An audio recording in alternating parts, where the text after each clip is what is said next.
أعوذ بالله من الشيطان الرجيم.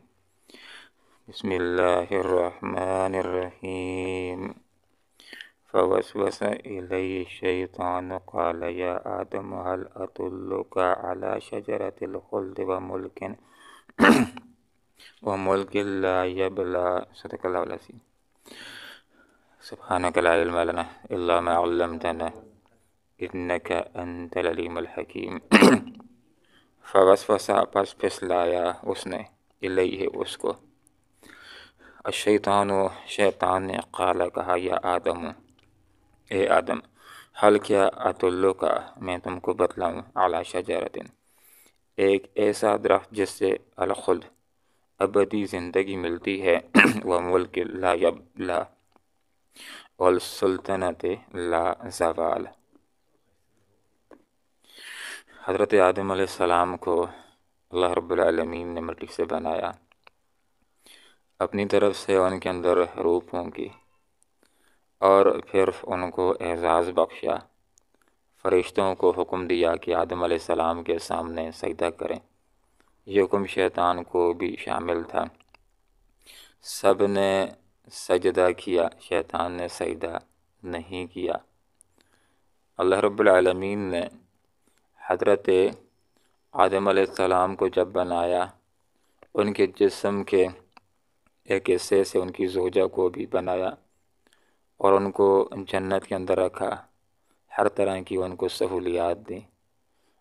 اور ایک بات اللہ تعالیٰ نے ان کو بتلائی کہ دیکھو جنت کے اندر رہو اور ہر چیز کو فراوانی سے استعمال کرو، لیکن ایک درخت کے قریب نہیں جانا ہے.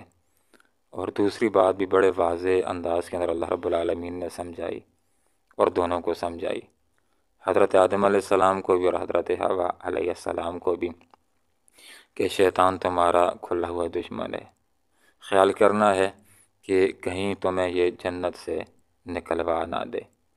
تو یہاں پر ہمارے سامنے یہ بات آئی کہ حضرت آدم علیہ السلام جنت کے اندر رہ رہے تھے، ان کی زوجہ بھی ان کے ساتھ جنت کے اندر رہ رہی تھیں اور وہ اطمینان کے ساتھ زندگی گزار رہے تھے اور ہر طرح کی آسائش ان کو حاصل تھی.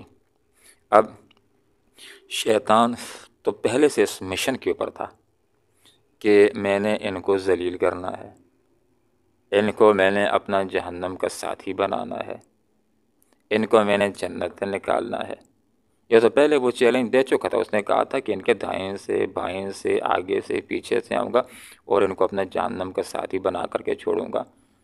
تو اسی وقت سے اس نے اپنے مشن کو شروع کیا اور بالآخر حضرت آدم علیہ السلام کو اور حضرت حوا کو پھسلانے کے اندر کامیاب ہو گیا.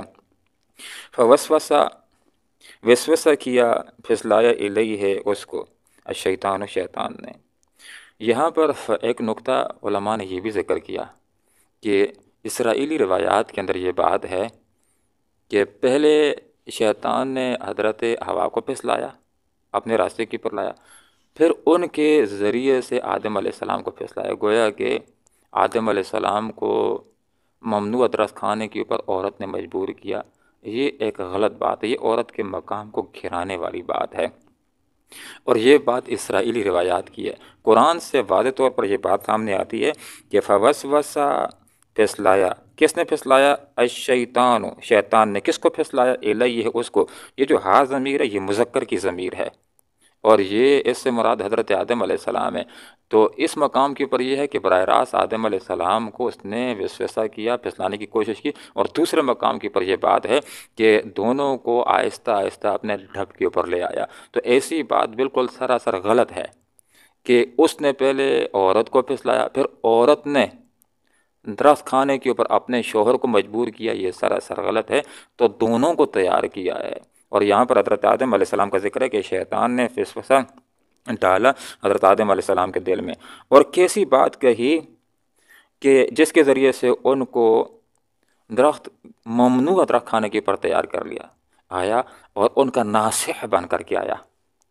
شیطان ہے، دشمن ہے، لیکن دوست کے روپ کے اندر آتا ہے اور آ کر کے ان کے سامنے یہ بات کہتا ہے کہ اللہ رب العالمین نے تمہیں درخت سے منع کیا. تو اس وقت منع کیا تھا نا جس وقت تم نئے نئے جنت کے اندر آ گئے. اب تو تم پرانے ہو گئے، اب تو تم کھا سکتے ہو. اور پھر کہا کہ یہ ایک ایسا درخت ہے اس کو تم کھا لو گے تو تمہیں ہمیشہ کی زندگی ملے گی۔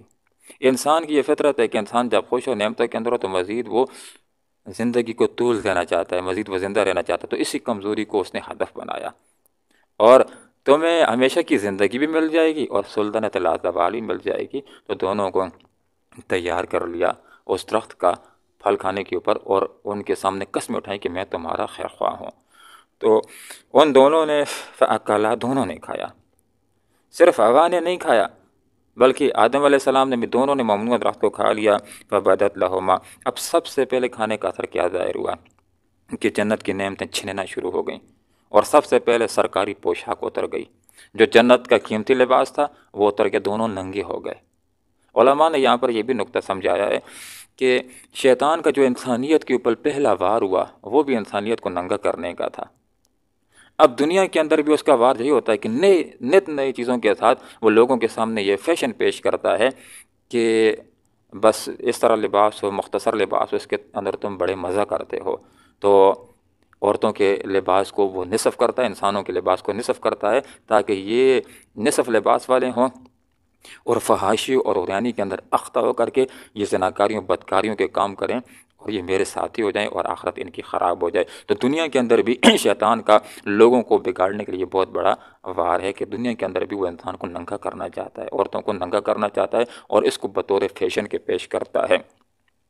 یہاں پر یہ بات ذکر ہو گئی کہ جب پھل کھایا فَبَدَتْ لَهُمَا سَوْآتُهُمَا، دونوں کی شرمگاہیں ظاہر ہو گئیں، ستر کھل کے، سرکاری جو لباس تھا، جو جنت کا لباس تھا وہ اتر گیا۔ وَطَفِقَا يَخْصِفَانِ عَلَيْهِمَا، اب دوسری بات ہمارے سامنے یہ آ گئی کہ انسان کو اللہ تعالیٰ نے پیدا کیا، اور انسان کی فطرت کے اندر اللہ رب العالمین نے حیا رکھ دی۔ جو ہی لباس اتر جاتا ہے تو ان کو شرم محسوس ہوتی ہے، اور اپنے جسم کو، اپنے سطر کو چھپانا شروع کر دیتے ہیں، جنت کے پتوں کے ساتھ اپنے جسم کو ڈھانکنا شروع کر دیتے ہیں۔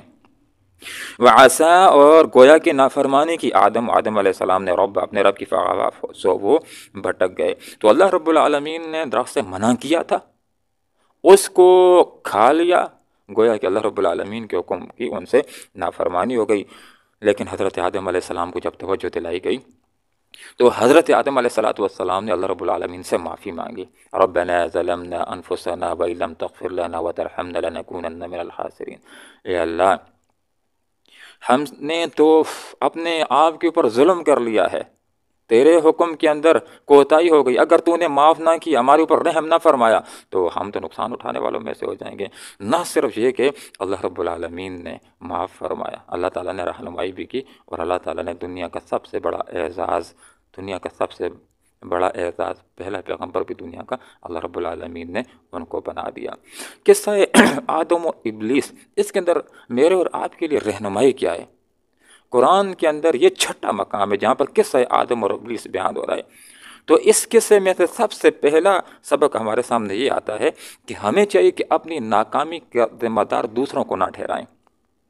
شیطان ہوا تو گمراہ، ناکام اپنی غلطی کی وجہ سے، لیکن اس کی سوچ یہ ہے کہ انسان کی وجہ سے میں ناکام ہو گیا۔ حال یہ ہے کہ ناکام تو اپنی غلطی کی وجہ سے ہوا کہ اللہ تعالیٰ نے اس کو کہا کہ سجدہ کرو، سجدہ نہیں کیا ہے، تو سجدے سے انکار کرنے کی وجہ سے ناکام ہو گیا۔ دنیا کے اندر بہت سارے لوگ ایسے ہیں کہ ناکام ہوتے ہیں لیکن دوسروں کو مورد الزام ٹھہراتے ہیں کہ میں پڑھ اس لیے نہیں سکا ہوں کہ ہمارے اسکول میں پڑھائی اچھی نہیں تھی، میں اس لیے صحیح نہیں پڑھ سکا ہوں کہ میرے استاد اچھے نہیں تھے، میں اس لیے ترقی نہیں کر سکا ہوں کہ فلاں نے مجھے باہر نہیں بھیجا تھا۔ تو دوسروں خود ناکام ہوتے ہیں اپنی کمزوریوں کی وجہ سے، لیکن معاشرے کو الزام دینا شروع کر دیتے ہیں۔ تو یہ شیطانی طریقہ کار ہے کہ ناکام تو خود ہوا ہے، لیکن اس کی سوچ یہ ہے کہ میں انسان کی وجہ سے ناکام ہو گیا ہوں۔ قصہ آدم و ابلیس کو دیکھتے ہوئے ہمارے سامنے دوسرا سبق یہ آتا ہے کہ شیطان سے جو غلطی سرزاد ہوتی ہے وہ غصہ ناحق بھی ہے، کہ خود ناکام ہوا ہے لیکن غصہ کر رہا ہے انسان کے اوپر، غصہ اس کو چڑھا، وہ کہتا ہے کہ اس کی وجہ سے ناکام ہو گیا ہوں، اس کے دائیں سے بھی آؤں گا، بائیں سے بھی آؤں گا، آگے سے بھی آؤں گا، پیچھے سے بھی آؤں گا، اور اس کو اپنا ساتھی بنا کر کے چھوڑوں گا۔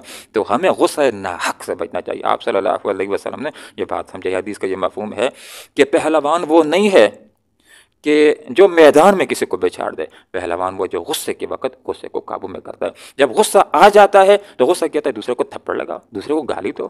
غصہ آ جاتا ہے تو غصہ کہتا ہے کہ بیوی کو طلاق دے دو تو انسان غصے کی مقتضیات کے اوپر عمل نہیں کرتا. ایسی بات نہیں کہ بندے مومن کو غصہ نہیں چڑھتا، غصہ چڑھتا ہے. جب ناگوار چیز کو دیکھ کر غصہ چڑھتا ہے، لیکن غصے کی غلط مقتضیات کے اوپر عمل نہیں کرتا، اپنے آپ کو قابو میں رکھتا ہے.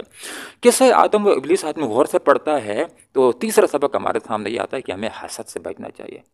اللہ رب العالمین نے حضرت آدم علیہ السلام کو پیدا فرمایا خلافت عرضی کے لیے، تو شیطان حسد کے اندر آ گیا کہ خلافت عرضی تو مجھ کو ملنی چاہیے تھی، اس کو کیوں مل گئی ہے؟ حسد کا شکار ہو گیا. تو ہمیں حسد سے بچنا چاہیے. آپ صلی اللہ علیہ وسلم نے ارشاد فرمایا، لوگوں حسد سے بچو. حسد نیکیوں کو ایسے کھا جاتا ہے جیسے آگ لکڑی کو کھا جاتی ہے. اور حسد کیا ہوتا ہے؟ حسد اس کو کہتے ہیں کہ انسان کا یہ جذبہ کہ یہ نعمت اس کو کیوں مل گئی ہے، مجھے ملتی ہے یا نہیں ملتی، اس سے چھن جائے، اس کو حسد کہا جاتا ہے. اس کے مقابلے میں ایک اور پیاری سوچ ہونی چاہیے جس کو غبطہ اور رج کہتے ہیں، اور وہ یہ جذبہ ہوتا ہے کہ اے اللہ جو نعمت تو نے اس کو دی اس کو نصیب کر، اور طرح کی نعمت مجھ کو بھی عطا کر. تو شیطان حسد کا شکار ہوا اور آدم علیہ السلام کے آگے سجدہ کرنے سے اس نے انکار کر دیا. قصہ آدم و ابلیس اللہ تعالیٰ نے قرآن کے اندر بہت مقامات کے اوپر ذکر کیا ہے. اس کے اندر ہمارے لیے بڑی ایک رہنمائی ہے، اور رہنمائی میں سے ایک یہ بھی ہے کہ جس وقت ہم اس معاملے کے اوپر غور کرتے ہیں تو ہمارے سامنے یہ بات بھی آتی ہے کہ پہلم پہل شیطان سے جو غلطی سرزد ہوتی ہے اس میں سے ایک تکبر بھی. ہمیں اپنے آپ کو تکبر سے بچانا ہے. ابا واستکبر وکان من الکافرین، اس نے انکار کیا اور اپنے آپ کو بڑا جانا، تکبر کیا، اور وہ انکار کرنے والوں میں سے ہو گیا. اور جب اس کو توجہ دلائی گئی تو کہا کہ انا خیر منہ، میں تو اس سے بہتر ہوں، آگ سے بنا ہوں، آگ تو اوپر اٹھنے والی ہوتی ہے اور یہ تو مٹی سے بنا ہے. آپ صلی اللہ علیہ وسلم نے ارشاد فرمایا کہ اللہ رب العالمین کا ارشاد اقدس ہے کہ کبریائی میری چادر ہے، جو اس کو مجھ سے چھینے گا میں اس کو سزا دوں گا. ذرا غور کیجئے، فرعون نے چھیننے کی کوشش کی. اس نے کیا کہا تھا؟ اس نے کہا تھا انا ربکم الاعلی، میں تمہارا بڑا رب ہوں. تو کیسے اللہ نے اس کو ذلیل کیا ہے بحر کلثم کی موجوں میں. اس قصے کو جب ہم دیکھتے ہیں تو ہمارے سامنے یہ بات بھی آ جاتی ہے کہ ہمیں غلطیوں کے اوپر اصرار نہیں کرنا چاہیے. اس واقعے کے اوپر غور کریں تو ہمارے سامنے یہ بات آتی ہے کہ جب شیطان کو توجہ دلائی گئی کہ تو نے سجدہ کیوں نہیں کیا، تو اس نے یہ نہیں کہا اوہو مجھ کو تو پتہ نہیں چلا، میں سمجھا کہ اللہ تعالیٰ کا حکم فرشتوں کے لیے، چلو میں بھی سجدہ کر لیتا ہوں. نہیں، بلکہ ڈٹ گیا ہے، غلطی کے اوپر ڈٹ گیا، غلطی کے اوپر اصرار کیا، ڈرمی کا شکار ہو گیا. تو یہ شیوا جو ہے غلطی کر کے اس کے لیے دلائل دینا، غلطی ہو جائے اور پھر یہ کہنا کہ میں نے ٹھیک کیا ہے، یہ کام انسان کو ذلیل کرتا ہے. غلطی ہو جائے اور انسان غلطی کو تسلیم کرتا ہے، اس سے انسان کی عزت میں اضافہ ہوتا ہے. حضرت آدم علیہ السلام کو اللہ نے منع کیا اس درخت کے قریب نہیں جانا ہے، ان سے بس خطا ہو گئی. تو اللہ تعالیٰ نے توجہ دلائی تو کہا اے اللہ غلطی ہو گئی، ربنا ظلمنا انفسنا وان لم تغفر لنا وترحمنا لنکونن من الخاسرین. نہ صرف اللہ تعالیٰ نے معاف کیا بلکہ ان کا مقام و مرتبہ پہلے سے بھی زیادہ ہو گیا. یہاں پر اللہ تعالیٰ نے واضح طور پر اس کی طرف اشارہ کر دیا، فرمایا ثم اجتباہ، پھر اللہ نے ان کو چن لیا.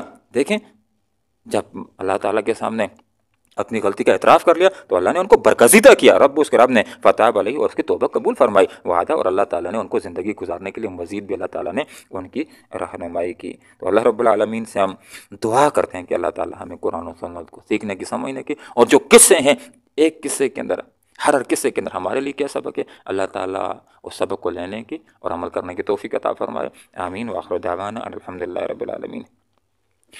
فوسوسہ، سو پھسلایا الیہ اس کو شیطان نے، قال کا یا آدم، و آدم حل کیا ادلو کا، میں بتلاؤں تم کو علی شجرۃ، ایک درخت، الخلد جس سے ہمیشہ کی زندگی ملتی ہے، وملک لا یبلا، اور سلطنت لا زوال.